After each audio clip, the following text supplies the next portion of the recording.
What is that? This is some of those charges, nice charges, that you love them. I do, and I see a couple of them. Nice. There's Somebody's gonna be very happy. few boxes. This is the vagina. This is the hole. Hole Okay. is here. This is the Mesa. this is the tip that goes inside. So whose Talaria is this? This guy. Congratulations.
I see 8 kilowatt motor. Yes. I see Done tires. by us. Yes. Okay. Tires by us. Alright. So pretty much a full upgrade. Right? Now it's gonna be full upgrade. You're getting Hyperion battery, Okay. 51 amp hour, 72 volt, dual discharge, capability up to 550 amps, 540 discharge. There you go. To the moon? Trying to. Look, he's not gonna use that at all, but it's good again because of voltage sag. With FarDriver on this bike, he's good with 200 amps DC. He will hit 80 miles an hour speed. You know, no reason to go like 400 amps. Why? Because from that point, if you do something like that, sometimes motor can't transfer that kind of power into speed or torque, and then what's happening if you're giving too much amps, you're getting heating up motor. Any motor, doesn't matter, 8 kilowatt, 3, 5, 15 kilowatt, doesn't matter. So you need to find balance, how to tune, what kind of amps you have to push. With proper tune on those bikes with 8K motor with 3T, which is fast motor, higher top end, you don't need more than like really 160, 200 amps DC, which means like you're pushing 14 kilowatts if it's 200 amps. Yeah. That's a lot. A lot of power. A lot of power. Is this the 680? No, this is a little bit, I think, bigger. Yeah, 680. Okay. 680, 84 volt. The FarDriver looks humongous. Where is it going? It's gonna go here. Look, right here. Oh, it's good. Oh, it's perfect actually. Yeah, it's perfect. That's how. Oh, it looks bigger in your hand. Yeah, but look, And then always. it's not too big difference between those two controllers. It is and then it's not. You know.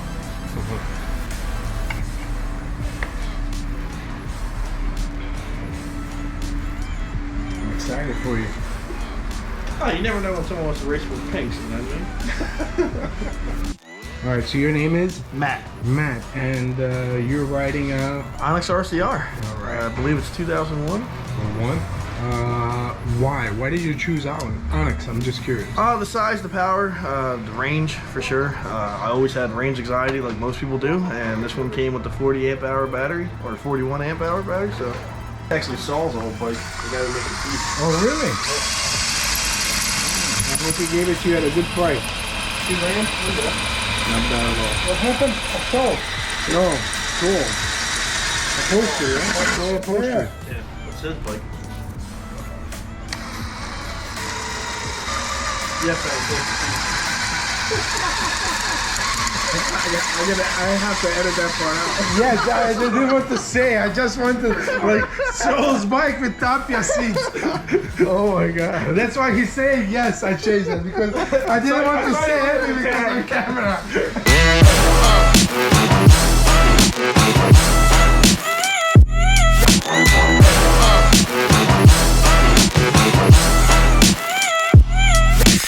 What you working on? Well, actually, who are you?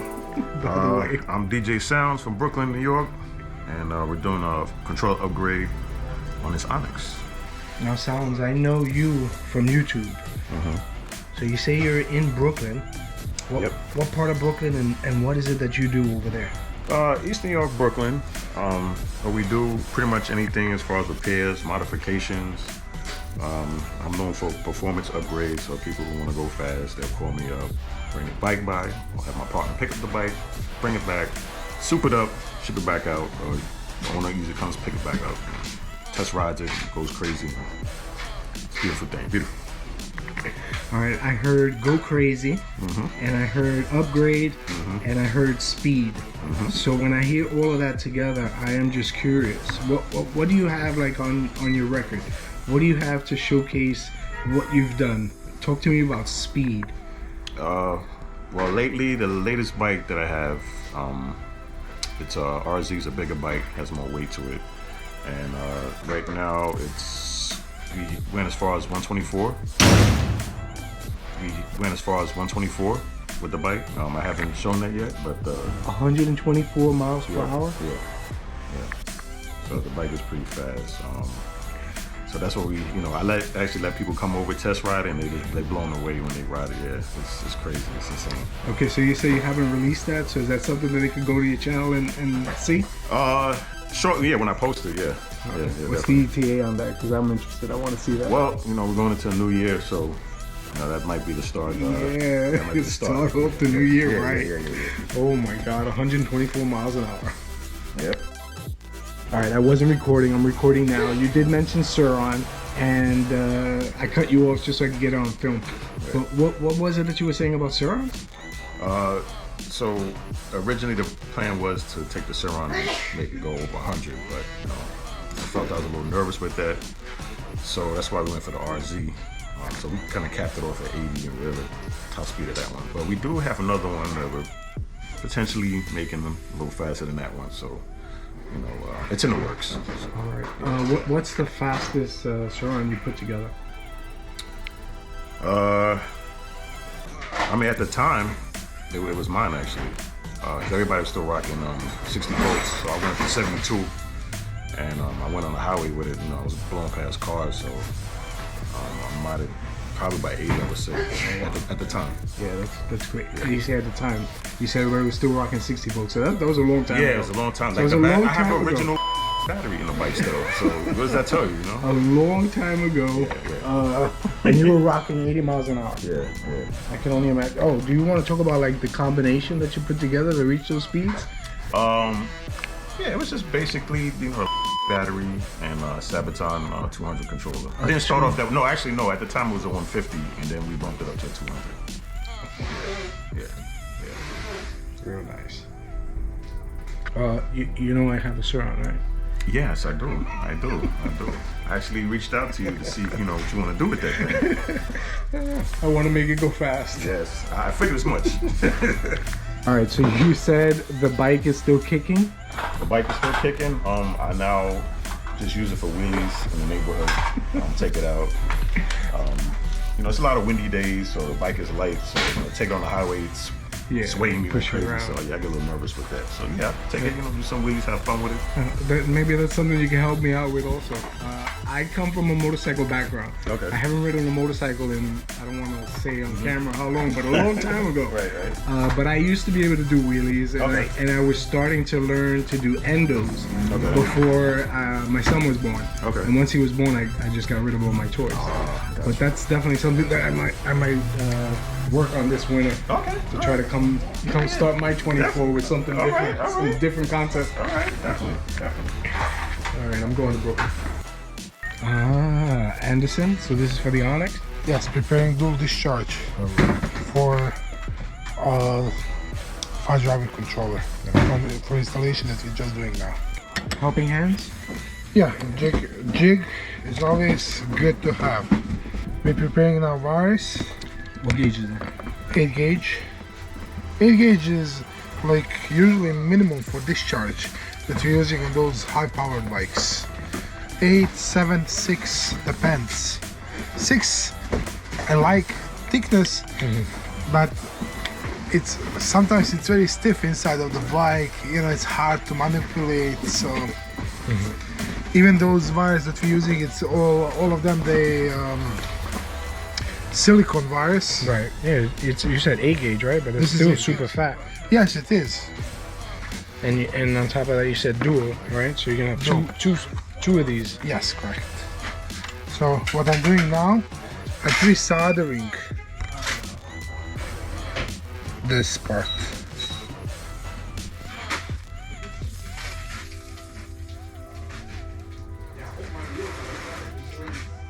You need to have really good solder for this kind of job. I've been seeing a lot of people, they trying to do something like this. Even some people, they selling those cables like fuse delete kits or something like that. I'm not meaning about shops that they're selling. Some people like in houses, they making them and they're trying to sell. You know, it's fine, but do it right, because a lot of current going through that. That's why I need to be good solder. If you can't make that, don't even do, because that can catch fire. So it's very important to have good contact. Right. How we looking, sound? Well, looking good. Looking good. Looking good, feeling good. Now I see all of these connectors here going to the Kelly controller. Does the FarDriver have a plug and play setup? Or is it something that no. you have to cut into and tap? Yeah, I gotta do to this get it to manually. work? Gotta do it manually. When I get time, maybe I'll make a harness for this thing, but as of right now, just a lot of testing and creating connectors and swapping connectors. Right. So technically, you really have to know what you're doing to install one of these. Yeah, definitely do. All right. So where we at? What we doing? I'm preparing red wire now. Okay. So black wire is done.